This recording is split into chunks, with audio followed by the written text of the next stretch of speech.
Hello there, everybody.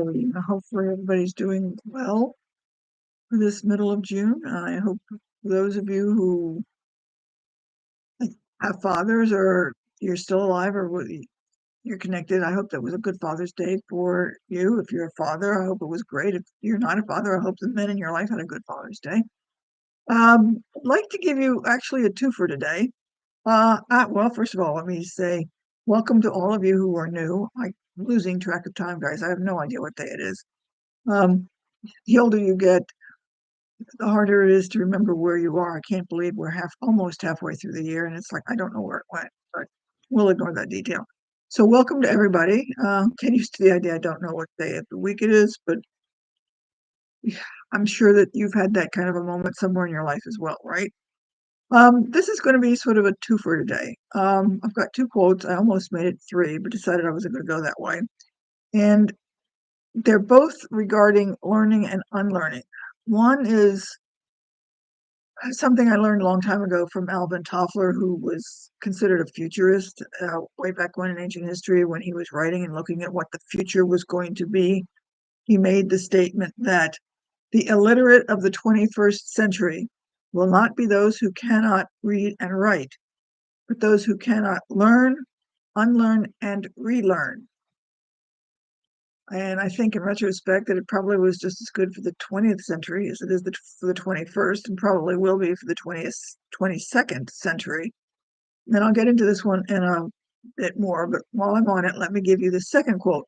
This one came from somebody whose emails I was reading, and she made this comment, and it struck me, and I just connected it with Toffler's, and I thought it was kind of worth adding on to it because she's how do I say this? I don't want to say she's not anybody. She's not somebody like a future scientist or anything else like that. She's basically an old everyday person. And this is some of her comments. We never stop learning. There's a couple of other words in there. And she made the other comment. As you start real life, it's just as important to know how to unlearn what is no longer serving you or holding you back. And comes from Nadine Nethery. And again, she writes some blogs and some things that I follow. So I just thought that that was somewhat indicative of where I was going to go with this today. Now, as far as learning and unlearning, we all unlearn. All of us have. I mean, on a simple basis, at some point in time, we all got told that we couldn't cross the street without holding onto somebody's hand or something along that line. Obviously, that has changed because I'm sure a lot of us cross streets and don't hold on to anybody's hand. Or you couldn't have done a lot of things that you once believed you couldn't do, and you've since grown out of that. Now, in that particular case, we weren't specifically learning and unlearning or unlearning and relearning. We just sort of like grew out of the habit and did it. But if you think in terms that many of the things we once learned and took as true, we no longer accept to be truthful anymore. All of you have had, well, I'm going to guess all of you, might be just most of you, but I'm going to guess all of you if somebody actually was around to tell you about it. But I would be willing to bet that at some point in time you, I don't know, didn't like Brussels sprouts or you didn't like spinach or you didn't like the color red or something. And you insisted that you couldn't do it. And then somewhere along the line, that's not a problem anymore.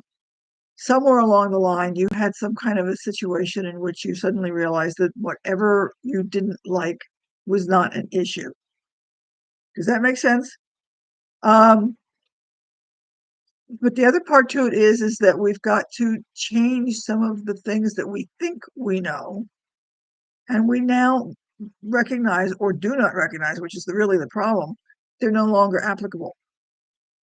Now, what happens here is in many cases, what I'm thinking of is when we tell ourselves, I can't do that. I can't do math. I can't do this. I can't do that. I can't read, whatever. I can't learn a language. What about that? What are you telling yourself about what you can and cannot do? Does that come from something you learned way back when things are no longer the same and they've changed and you have skills now that you didn't do at any one point in time? Let's think about it. Some of you probably at one point said something to the effect of when you graduated or dropped out of high school or whatever your equivalent was, you said, I'm never going to set foot in a classroom again as long as I live. Odds are most of you have been in a classroom of some sort, whether it be for work or because you voluntarily wanted to go into a class to learn to do something. Maybe you had to do something like, oh, I don't know, go to driver's ed to take a class so you didn't have money put on your car insurance. A lot of people have to do that sometimes, but you went back to school and ended up into a classroom for some reason. And that, generally speaking, was to benefit you. And you probably didn't give any thought to the fact that you were going back into a classroom and learning, right? Though when you made that first comment about I'll never go set foot in a classroom again as long as I live, your attitude towards school and learning was probably less than stellar, if I could put that mildly. In some cases, you probably believed you couldn't learn or that you were grateful you got out of school because school was just beyond you. Why?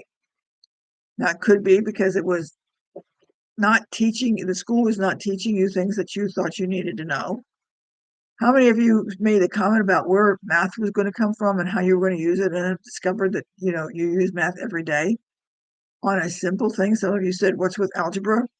If you've ever calculated your gas mileage, you're doing algebra, folks. If you've ever gone to a store and they've had like 6 for one and 3 for another and 1 for the price of whatever, and you've tried to figure out what was the best deal, you were doing algebra. Now, you're not thinking about it that way, but you recognize the fact when I tell you that you can do that. It might take you a while, mind you, but you ultimately end up figuring out what your price is for most of you. And some of you just basically give up and ask somebody else. But realize that many of you do something along that line and you've changed your opinion and you've figured out that you can do those things. Now, for those of you who won't figure out 3 for the price of 1 versus 1, there's still something along that line that you do, even though it may not necessarily be math. Maybe you said you weren't mechanical and now you go around fixing things all over the house. I don't know. That's just an example that came to mind. But the point here is that when we were growing up, when we were teenagers, maybe even in our 20s and maybe even possibly in our 30s, we thought, I can't do this. This is impossible. This is beyond me. If we continue to believe those things without even giving some attempt to try and see if we can modify those particular behaviors, we become part of those who can't learn, and we're going to get left behind. The thought just came to my mind. Some of you were raised in a point in time in which your parents said, I can't figure out how to do the VCR. And you said to yourself, oh, the VCR is really easy. And you went ahead and did whatever you did with the VCR. For those of you who have no idea what a VCR was, just stay with me. So those of you who were able to fix the VCR, then you went up and you said, oh, I can't do this. And your kids came along and they were able to do something. And you're looking at them saying, how could you do that? They are going to, in turn, have something that they're going to look at some point in time with a set of technology, and they're not going to be able to do it. And their kids are going to come along and be able to do it. Begin to see this pattern? So we tell ourselves that we can't do it. You couldn't do the VCR. Your kids can't, kids can't do whatever it is that they can't do today, whatever that happens to be, whether it's a phone or whatever. Some of you may be befuddled by smartphones.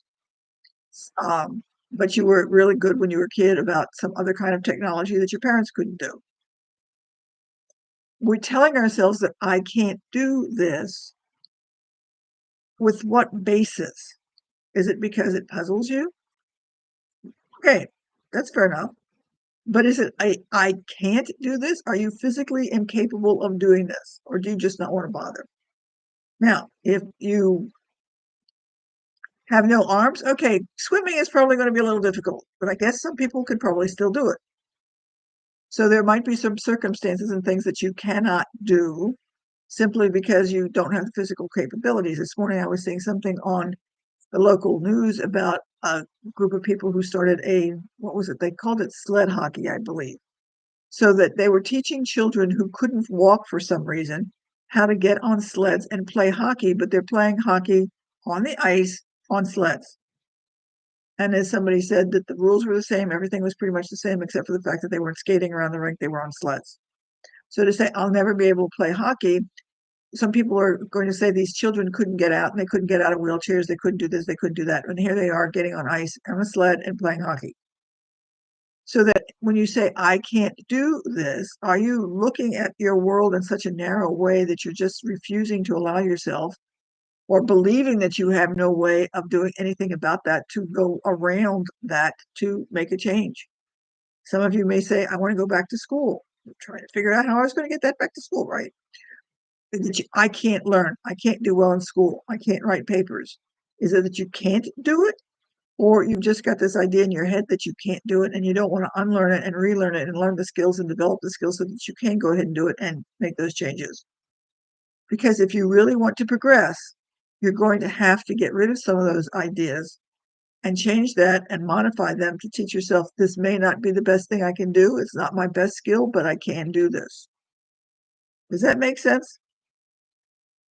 So if you start thinking in terms of I can do this, or maybe it's not my best skill, but the idea here is I can't do it yet, and start to think in terms that you can learn to do some things. They may not be as great as you'd like to do, but you're not as incompetent as you're telling yourself you are, more often than not. Maybe there is something that you can't do, and there's a valid reason for it, for whatever reason. But I would be willing to bet that there's more things that you're telling yourself you can't do that you really actually can, and you're just not doing it. So my challenge to you for this week is to every time you say, I can't do this, or this is too difficult for me, or this is impossible, to ask yourself, okay, I can't do it this way, but is there another way or something I can learn some way, shape, or form that I can accomplish this task? How can I learn a new way to get this task done?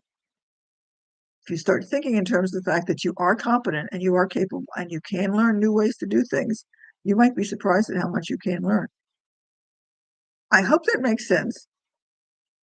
If you have any questions, send me an email or make some comments and let me know what you think. But, hopefully this was helpful for you.